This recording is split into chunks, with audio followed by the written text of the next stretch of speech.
अस्सलाम वालेकुम। आज जो हमारा टॉपिक है वो ये है कि ओरिजिनल डॉक्यूमेंट्स क्या होते हैं मैक्स स्कॉलरशिप के अप्लाई के लिए। अब मैक्स स्कॉलरशिप में जब आप अप्लाई करते हो तो आपको डॉक्यूमेंट्स रिक्वायर करते हैं कि आप डिग्री सेंड कर दें, आप ट्रांसक्रिप्ट सेंड कर दें। तो उसमें ये बात की जाती है कि जब आप बाय पोस्ट भेजते हो, electronic media is okay, but जब आप बाय पोस्ट भेजते हैं तो आपको ये कहते हैं कि आपने ओरिजिनल डॉक्यूमेंट भेजने हैं। तो ओरिजिनल डॉक्यूमेंट किस तरह के होने चाहिए? पहली बात मैं क्लियर कर दूं कि आपने अपने जो ओरिजिनल डॉक्यूमेंट्स हैं वो कहीं नहीं भेजने। ये बात आप याद रखें, कोई भी स्कॉलरशिप है ना, किसी तरह की भी, आपने किसी को पोस्ट नहीं करना ओरिजिनल डॉक्यूमेंट्स। आपने भाई इतना टाइम लगा के, 4 साल लगा के, 2 साल लगा के BS और MPhil किया होता है, तो आप ओरिजिनल डॉक्यूमेंट ऐसे ही किसी को भेज देंगे, ये गलत बात है। अच्छा जी, अब ओरिजिनल डॉक्यूमेंट्स किस तरह के भेजने हैं जापान में, मैं ज़रा आपको ये समझा दूं। ये सामने आपको एक ट्रांसक्रिप्ट नज़र आ रही है। ये मेरी MPhil की ट्रांसक्रिप्ट है, ठीक है जी।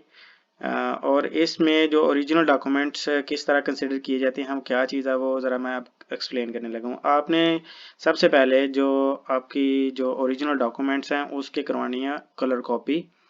कलर कॉपी करवाने के बाद आपने इसको कराना है अटेस्ट।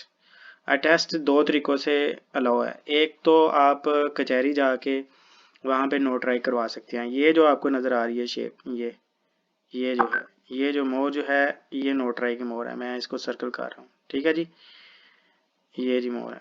अब ये एक ये मोहर है और एक ये स्टैम्प, एक ये मोहर है, यानी इसको स्टैम्प कह लें आप।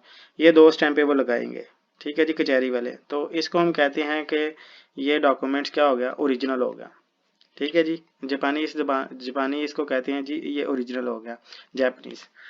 और आ, और समझ आ गई होगी आपको कि क्या क्या बात मैं एक्सप्लेन करना चाह रहा हूँ। अच्छा, आपने कलर कॉपी करवानी है, ब्लैक एंड वाइट कॉपी, उस पर भी चल चलता है, पर चल चल जाता है, बट आपने कलर कॉपी करवानी है। अब दूसरा मेथड ये है कि आप किसी भी प्रोफेसर से आप इसको अटेस्ट करवा लें, वो भी इसमें चल जाएगा। बट मैं आपको रिकमेंड करूँगा कि आप कचहरी जाएं और इसको रिकमेंड करें। ये बैक साइड है एमफिल की।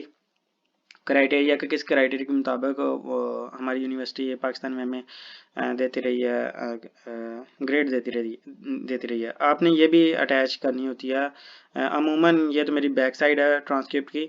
अमूमन अगर किसी की नहीं लगी होती तो नेट से डाउनलोड कर लीजिएगा, वो भेज दीजिएगा। ये मेरी डिग्री है। अब यहाँ पे भी देखें, ये एक मोहर लगी हुई है, ये।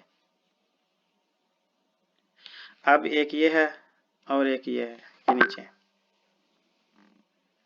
ये मेरी डिग्री है एमफिल की। अब ये डॉक्यूमेंट ओरिजिनल हो गया। जब आपने कलर कॉपी करवा ली, ये स्टैम्प करवा लिया, नोटराई करवा लिया, तो ये हो गई।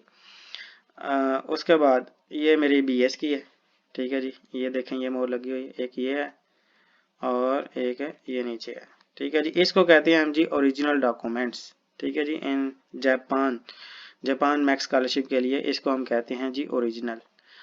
मैं बार बार इस वजह से कह रहा हूँ कि आप ये गलती ना कीजिएगा कि बाई पोस्ट आप ओरिजिनल डॉक्यूमेंट्स भेज दें, क्योंकि original documents Japanese university demand करती है एंट्रेंस एग्ज़ाम के लिए, स्क्रीनिंग टेस्ट के लिए।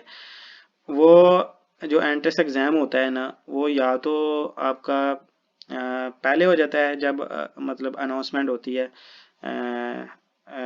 सिलेक्शन की। कुछ यूनिवर्सिटी बाद में लेती हैं, अगर यूनिवर्सिटी में आपकी मीटिंग केस डिस्कस होने के बाद कुछ का बाद में होता है एंट्रेंस एग्ज़ाम, ठीक है जी। तो दोनों के लिए जो है ना, ये डॉक्यूमेंट्स आपको हार्ड फॉर्म में पहले हार्ड फॉर्म में भेजना होते हैं। कुछ लोग पहले लेते हैं जनवरी फरवरी में, कुछ लोग ले मंगवाते हैं ये डॉक्यूमेंट्स यूनिवर्सिटी वाले। जापान में जो मौजूद है वो मंगवाते हैं मे बी शायद जून जुलाई में, ठीक है जी। दोनों सूरतों में आपने हार्ड फॉर्म में भेजना होता है। तो नेक्स्ट वीडियो में आपको बताऊंगा सस्ता और चीप वे कि किस तरह हम जापान में डॉक्यूमेंट्स पोस्ट करेंगे, ठीक है जी। ये आपने ओरिजिनल डॉक्यूमेंट्स की सारी हिस्ट्री देख ली है जी। अस्सलाम वालेकुम। शेयर कीजिएगा, सब्सक्राइब कीजिएगा। नेक्स्ट वीडियो का इंतज़ार, इंशाल्लाह अच्छी वीडियो आएगी।